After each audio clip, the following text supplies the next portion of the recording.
राजकुमार की बात सुन ठग की छोटी बेटी बोली, प्यारे वो लाल तुम्हें ही मुबारक हो। मैं तो तुम्हारी दासी हूँ, तुम्हारे दर्शनों की प्यासी हूँ, मुझे तुम्हारे सिवाय और कुछ नहीं चाहिए। ये सुन महेंद्र गुप्त बोला, जो कुछ तुमने कहा है वह तो सब ठीक है, लेकिन ये प्यार और प्रेम की बातें सब धरी रह जाएंगी जब हमारे शरीर में प्राण ही नहीं रहेंगे, क्योंकि जब तुम्हारे बाप और भाइयों को इसका पता लगेगा तो हम दोनों की खैर नहीं। तब ठग की बेटी बोली, तुम चिंता मत करो, मेरे पास इसका भी उपाय है। आज रात को सबके सोने के बाद हम यहाँ से भाग चलेंगे और कहीं बहुत दूर रहेंगे जहाँ कभी मेरे भाई और बाप पहुँच न सके। महेंद्र गुप्त बोला, पर ये सब होगा कैसे? बोली, यहाँ से निकलने का एक ही उपाय है। मेरे पिता के पास 2 ऊँटनियाँ हैं, उनमें से एक तो दिन भर में 60 कोस चलती है और दूसरी दिन भर में 100 कोस चलती है। तुम उनमें से बड़ी वाली को खोल लाना, तब तक मैं हम दोनों के लिए कुछ धन बांध कर रख लूंगी। जब आधी रात हुई तब महेंद्र गुप्त ऊँटनी को खोलने चला गया। महेंद्र गुप्त ऊँटनी ले तो आया, मगर जल्दबाजी के कारण वह बड़ी के स्थान पर छोटी को ले आया। ठग की बेटी बहुत सा माल लेकर ऊँटनी पर बैठ गई और दोनों चल दिए। ऊँटनी जब चलते चलते 60 कोस पहुंची तो जंगल में रुककर खड़ी हो गई। बीच जंगल में ऊँटनी को खड़ी देखकर महेंद्र गुप्त और ठग की बेटी के होश उड़ गए। ठग की बेटी बोली, अनर्थ हो गया, तुम रात के अंधेरे में बड़ी ऊँटनी की जगह छोटी को ले आए। मेरे पिता और भाई आते ही होंगे, वो हमें नहीं छोड़ेंगे। इधर जब सवेरा हुआ तो ठग ने देखा कि उसकी बेटी और मुसाफिर दोनों गायब हैं। उसने सोचा कि निसंदेह वह बदमाश मेरी बेटी को भगा ले गया है। तबेले में जाकर देखा तो पाया कि छोटी ऊँटनी गायब है और बड़ी वहीं है। सोचा ज्यादा दूर नहीं गए होंगे और ऊँटनी पर सवार होकर उसने उसे तेजी से दौड़ा दिया।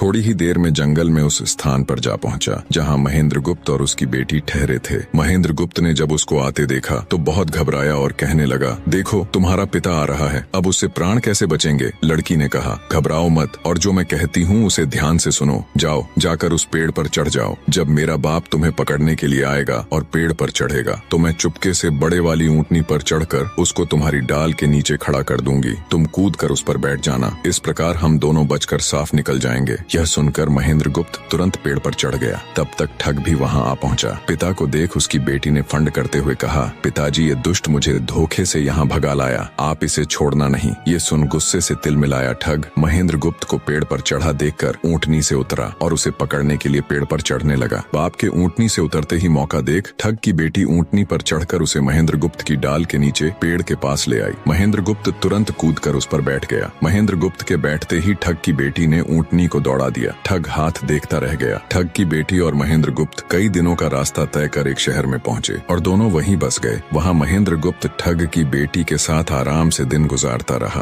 और जब उसके देश निकाले की अवधि पूरी हो गई तब वह उसको लेकर अपने राज्य चला गया और उसके साथ शादी कर हंसता खेलता जीवन व्यतीत किया।